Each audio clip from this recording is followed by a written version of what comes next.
Si Ishan ay isang 8 taong gulang na mapanlikhang bata, na kilala bilang isang manggugulo sa kanyang mga kapareha. Siya ay bumagsak sa bawat asignatura at siya ang pinakamababang ranggo sa kanyang silid-aralan. Siya ay nasa kanyang ikalawang taon sa ikatlong baitang at sa hitsura ng kanyang report card, kakailanganin niyang ulitin muli ang parehong grado. Kabaligtaran ni Ishan, ang kanyang nakatatandang kapatid na si Johan ay isang huwarang estudyante. Sa labas ng pag-aaral, naglalaro siya ng tennis at nakikipagkumpetensya sa paparating na Interstate Tennis Championship. Si Ishan ay madalas na nakikipag-away sa mga batang kapitbahay na nang-aapi sa kanya. Isang araw, nagreklamo ang ina ng isang bata tungkol sa pag-uugali ni Ishan sa kanyang ama, si Nan Kishore. Kailangan niyang humingi ng tawad sa bata at sa kanyang ina. Pagkaalis nila, itinulak niya si Ishan sa sahig para disiplinahin siya.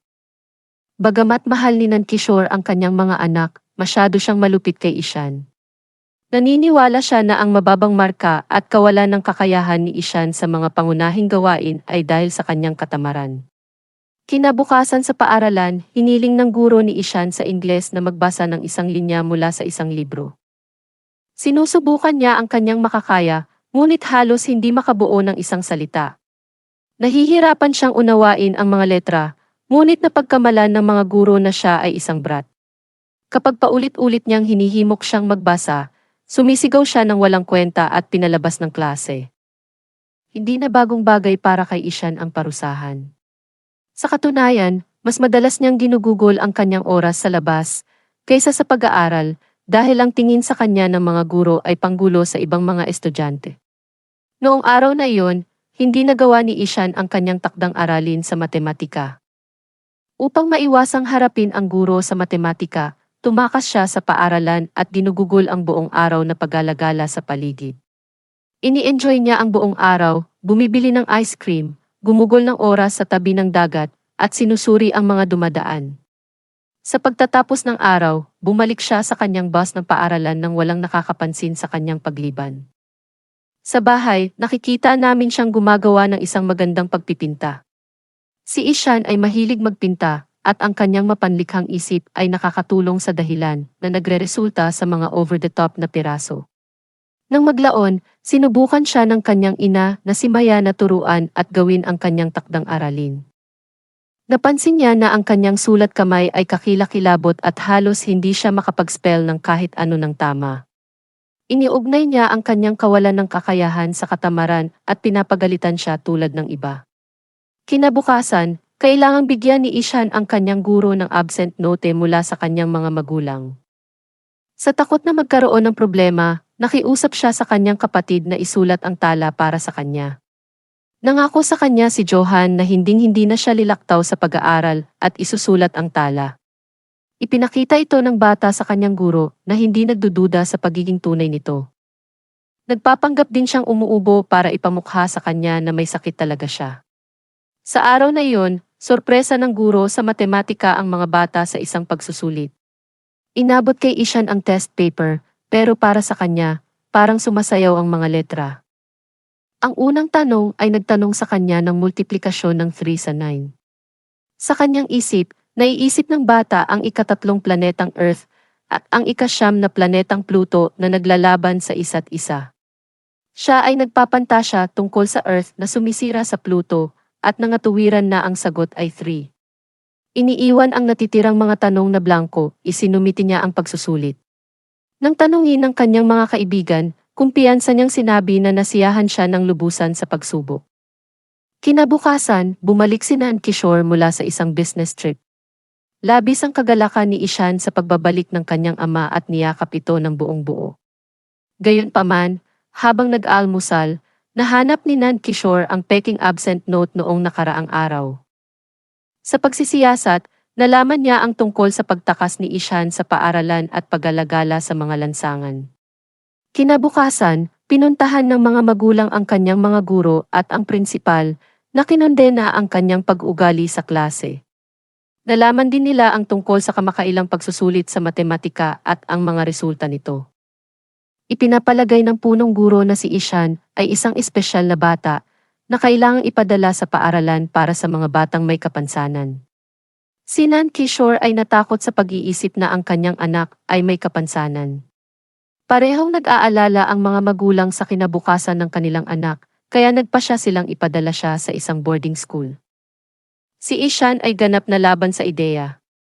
Siya ay nagrebelde at umiiyak, nakikiusap sa kanila na panatilihin siya sa bahay. At bagaman ayaw din ng mga magulang na mawalay sa kanya, ginagawa nila ang sa tingin nila ay makakabuti para sa kanya. Nang gabing iyon, pinangarap ni Ishan na mawala ang kanyang ina sa maraming tao at nagising na sumisigaw. Kapag sinusubukan niyang pakalmahin siya, ipinangako niya na mag-aaral ng mabuti kung hahayaan siyang manatili sa bahay. Nadurog nito ang puso ni Maya, ngunit naninindigan si Nan Kishore sa kanyang desisyon. Dumating ang araw na dadalhin si Ishan sa boarding school sa kanayunan. Kakailanganin niyang makibahagi sa isang dorm sa ibang mga bata at papayagang makipagkita lamang sa kanyang pamilya isang beses sa isang buwan. Ito ay isang bangungot para sa 8 taong gulang na hindi kailanman umalis sa kanyang tahanan. Malugod siyang tinatanggap ng masungit na warden sa pamamagitan ng pagdedeklara na ang kanyang mga dating gawi ay hindi kukonsintihin dito. Pagkatapos maglibot sa paaralan, ang pamilya ay umalis na may mabigat na puso. Pinapanood lang ni Ishan ang kanilang sasakyan na paalis na may luha sa mga mata. Nanatili siyang ganoon ng ilang minuto, kahit na wala na ang sasakyan sa kanyang paningin. Nang magdilim na, naglalakad siya sa loob ng hostel habang umiiyak pa rin. Wala siyang kausap at halos hindi kumakain ng hapunan. Sa gabi, kapag hindi siya makatulog, pumunta siya sa banyo at tahimik na umiiyak, nangungulila sa kanyang ina. Samantala, si Maya ay nakarating sa bahay at dumaan sa mga gamit ni Ishan. Sa kanyang pagkadismaya, nakita niya ang isang flipbook na inalis siya sa kanyang pamilya. Nadurog ng libro ang kanyang puso at napagtanto niya kung gaano ang pangamba ng bata na malayo sa kanila. Sa hostel, nagpupumilit si Ishan na gawin ang mga normal na bagay, tulad ng pagtali sa kanyang kurbata at mga sintas ng sapatos. Okay lang yan, Ishan. Nahihirapan pa rin ako sa mga bagay na yun. Sa kanyang unang araw, pinaupo siya ng gurong hindi na si Mr. Tiwari sa unang bench, kasama ang pinuno ng klase, si Rahan. Napagtanto ng mga guro na hindi normal si Ishan. Halos hindi siya nagpapansinan sa klase at pinarusahan siya ng kanyang guro sa sining. Walang nagbago sa kung ano siya sa dating paaralan. Palagi siyang ipinapadala sa labas ng klase bilang parusa at hindi kasama sa mga aktibidad ng klase para sa pagsira sa kanila. Sa paglipas ng panahon, nadidismaya siya, kaya pinunit niya ang kanyang mga libro at itinapon sa basurahan. Huminto siya sa pagsisikap na gumawa ng mas mahusay sa paaralan at napupunta sa isang depresyon at pagkamuhi sa sarili. Nang makipagkita sa kanya ang kanyang mga magulang pagkatapos ng isang buwan, nagkulong siya sa loob ng isang silid at umiyak sa unang pagkakataon mula noong huli niya silang makita. Sa pagiging hinimok, tumakbo siya palabas at kumuha ng ilang lap sa basketball court para magrebelde. Dinadala siya ng pamilya sa isang hotel para sa gabi upang bigyan siya ng pahinga mula sa kanyang buhay sa hostel. Binigyan siya ni Johan ng hamper ng mga gamit sa pagpipinta bilang regalo. Ngunit hindi niya alam, pinutol na ni Ishan ang kanyang malikhaing bahagi at tuluyang tumigil sa pagpipinta. Kinabukasan, nagpaalam ang pamilya sa kanya at iniwan siyang mag-isa muli. Pagkaraan ng araw na iyon, nasa lowest point ng buhay si Ishan na naranasan niya. Nakatingin siya sa ibaba mula sa teres ng paaralan, iniisip kung ano ang pakiramdam ng tumalon mula sa taas na iyon. Ang kanyang nag-iisang kaibigan, si Rajan, ay sumabad sa kanyang iniisip at sinabi sa kanya ang tungkol sa kanilang bagong guro sa sining. Hindi masyadong iniisip ni Ishan dahil wala pang gurong tumulong sa kanya. Gayunpaman, nagulat ang mga bata na ang bagong guro, si Ram, ay pumasok sa klase na nakasuot ng Joker costume. Kumakanta siya ng isang kanta, tumutugtog ng plauta, pinapasayaw sila at hinahayaan silang magsaya sa klase, kabaliktaran sa lahat ng iba pang guro. Bagamat gusto ito ng matandang Ishan, ang nalulumbay ay hindi nakikilahok sa alinman dito. Bilang kanilang unang gawain, ang mga mag-aaral ay hinihiling na gumuhit o magpinta ng anumang nais nila. Gusto ni Ram na ipakita nila ang kanilang creative side para malaman niya kung ano ang dapat niyang gawin sa susunod. Ang mga bata ay nagsimulang gumuhit ng ilang bagay, lahat ay naiiba sa isa't isa, ngunit hindi man lang dinalaw ni Ishan ang papel. Sa una, ipinapalagay ni Ram na ang bata ay tumatagal ng ilang oras upang mag-isip, ngunit kahit na matapos ang klase, blanko pa rin ang papel ni Ishan.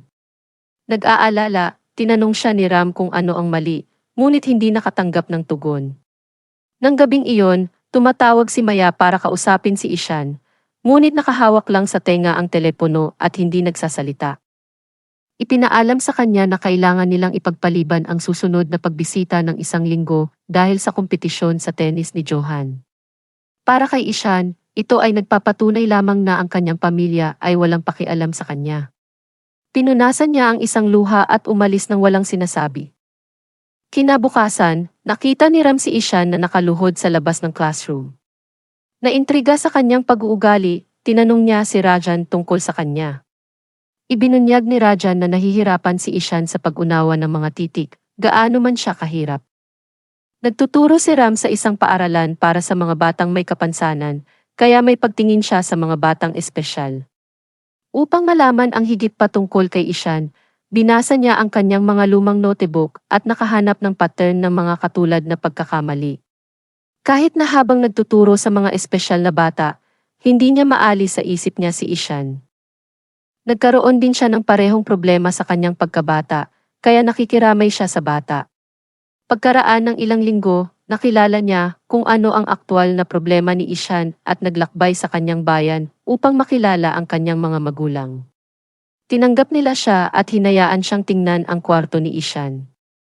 Nagulat si Ram nang malaman na nagpinta noon si Ishan. Mas lalo siyang nalulungkot na nawala ang kislap ng bata dahil sa pressure na ibinibigay sa kanya. Minaliit ni Nankishore ang kanyang anak, na sinasabing siya ay tamad at ayaw niyang mag-aral. Gumanti si Ram at ipinakita sa kanya ang pattern sa mga pagkakamali ni Ishan. Madalas niyang binabaligtad ang mga letra na para bang nahihirapan siyang ibahin ang mga ito. Gayunpaman, iniuugnay ito ng ama sa katamaran, ngunit tahasang sinabi ni Ram na siya ay mali. Idineklara niya na si Ishan ay may neurological condition na tinatawag na dyslexia, na nagiging sanhi nang hindi niya maintindihan ang ilang partikular na pattern tulad ng mga titik at salita. Bukod pa rito, nahihirapan siyang makipag-coordinate na dahilan para hindi niya maitali ang kanyang sapatos. Tiyak na labis ang paghihirap ng bata dahil walang nakakaintindi na hindi siya marunong magbasa at nag-aakalang tinatamad lang siya. Kaya sa madaling salita, ang mga magulang ang tinatamad. Iniisip ni Nankishore na tinatawag ni Ram na retard ang kanyang anak at pinaghahampas siya nito. Para maintindihan niya, pinabasa siya ni Ram ng mga banyagang titik na nakasulat sa isang kahon. Nang si Nankishore ay pinagalitan dahil sa hindi pag-unawa sa mga titik, sa wakas ay napagtanto niya kung ano ang dapat na pinagdadaanan ng kanyang anak. Gayunpaman, tumanggi siyang kilalanin na ang kanyang anak ay maaaring pagkakitaan ang kanyang tanging hilig, ang pagpipinta. Desidido si Ram na patunayan na mali siya. Pagbalik niya sa paaralan sa susunod na araw, itinuro niya sa mga bata ang tungkol sa lahat ng mga sikat na makasaysayang figure na hindi masyadong mahusay sa pag-aaral noong sila ay mga bata. Binigyan niya sila ng mga halimbawa ng mga siyentipiko, aktor, at pilosopo na nagpapagaan ng pakiramdam ni Ishan tungkol sa kanyang sarili.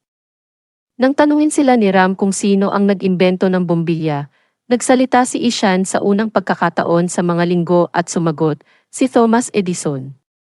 Nakikita ni Ram ang kislap ng pag-asa para matuto ang bata.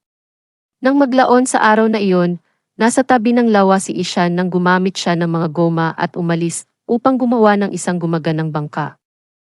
Hangang-hanga si Ram kaya iniuwi niya ang istruktura at itinago ito bilang dekorasyon. Nagsisimulang dumaloy muli ang pagkamalikhain ni Ishan. Ngunit mahaba pa ang kailangan niyang lakbayin bago matutong mag-aral tulad ng ibang mga batang kaedad niya. Isang araw, pumunta si Ram sa prinsipal ng paaralan at sinabi sa kanya ang tungkol sa problema ni Ishan. Iminumungkahi ng punong guro na ipadala nila siya sa paaralan para sa mga batang may espesyal na pangangailangan, ngunit kumpiyansa si Ram na makakapag-aral si Ishan sa mga regular na bata. Iminumungkahi niya na maunawaan ng mga guro ang problema ng bata at tulungan siya ng naaayon. Nang sabihin ng punong guro na hindi posible, nag-aalok si Ram na turuan si Ishan araw-araw pagkatapos ng klase. Pinahihintulutan ito ng punong guro para sa kapakanan ng bata. Simula sa susunod na araw, gumagamit si Ram ng iba't ibang mga makabagong pamamaraan para tulungan si Ishan na makilala ang mga titik ng alpabeto. Natututo sila gamit ang mga sandbox, Play-Doh, pandama na pamamaraan, at iba pa. Humihingi din ng tulong si Ishan mula sa mga audiobook at hagdan para matutong magkalkula. Sa loob lamang ng 2 buwan, naiintindihan na niya ang mga liham na hindi na ituro sa kanya ng ibang mga guro sa loob ng ilang taon. Isang araw, pumunta si Nand Kishore sa paaralan upang kausapin si Ram at ipagmalaki kung paano sila nagsasaliksik patungkol sa kalagayan ng kanilang anak. Gusto niyang malaman ni Ram na hindi siya absent na ama at ipinagmamalaki niyang maging siya. Sinisisi naman ni Ram ang ama sa dahilan kung bakit nawalan ng tiwala sa sarili ang bata, na kahit si Nand Kishore ay hindi maitatanggi. Sa kanyang paglabas, nakita niya si Ishan na sinusubukang magbasa mula sa notice board. Nanghihinayang sa hindi sinasadyang pananakit sa kanyang anak, naluluha siya at hindi niya magawang harapin ang sarili. Pagkalipas ng ilang araw, nag-organisa si Ram ng isang kompetisyon sa pagpipinta para sa parehong mga guro at mga mag-aaral ng paaralan. Ang lahat ay nagtitipon sa amphitheater at nakikilahok. Ginagamit ni Ishan ang mga gamit sa pagpipinta na iniregalo sa kanya ng kanyang kapatid sa unang pagkakataon. Nagsisimula na ang kompetisyon at naging abala ang lahat sa pagguhit. Maging ang mga guro ay nasisiyahan sa kaganapan at ginagawa ang kanilang makakaya. Sa pagtatapos nito, lumikha si Ishan ng isang magandang pagpipinta ng kanyang sarili na nakaupo sa tabi ng lawa.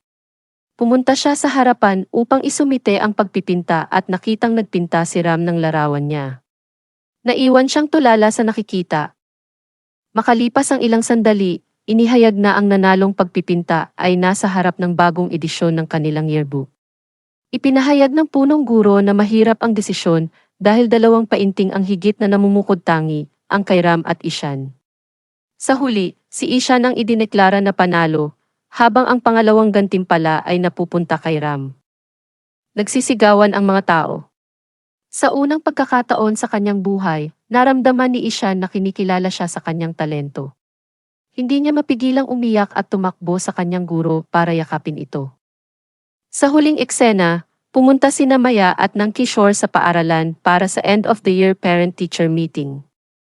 Ipinagmamalaki ng punong guro ang talento ni Ishan, na ipinapakita sa kanila ang kanyang pagpipinta sa harap ng yearbook ng paaralan. Hindi ginagamit sa bagong atensyon, ang mga magulang ay naiwang gulat na gulat. Pinupuri din ng punong guro si Ram para sa mahusay na trabaho sa pagtuturo sa bata sa paraang kailangan niya ito. Nang maglaon, nakilala ng mga magulang ang mga guro ni Ishan na ipinakita sa kanila ang report card at pinupuri ang hindi maikakailang pag-unlad ng bata. Sa labas, pinapanood ng mag-asawa ang kanilang anak na naglalaro at umiiyak sa kaligayahan. Pinasalamatan ng Nand Kishore si Ram sa pagtulong kay Ishan at humingi ng paumanhin sa kanyang pag-uugali. Panghuli, nagpaalam si Ishan kay Ram at bumalik sa kanyang bayan para magbakasyon. Marami pong salamat sa panunood. Mag-subscribe para sa higit pang videos tulad nito. I-on ang mga notification at mag-iwan ng like para matulungan ang aming channel.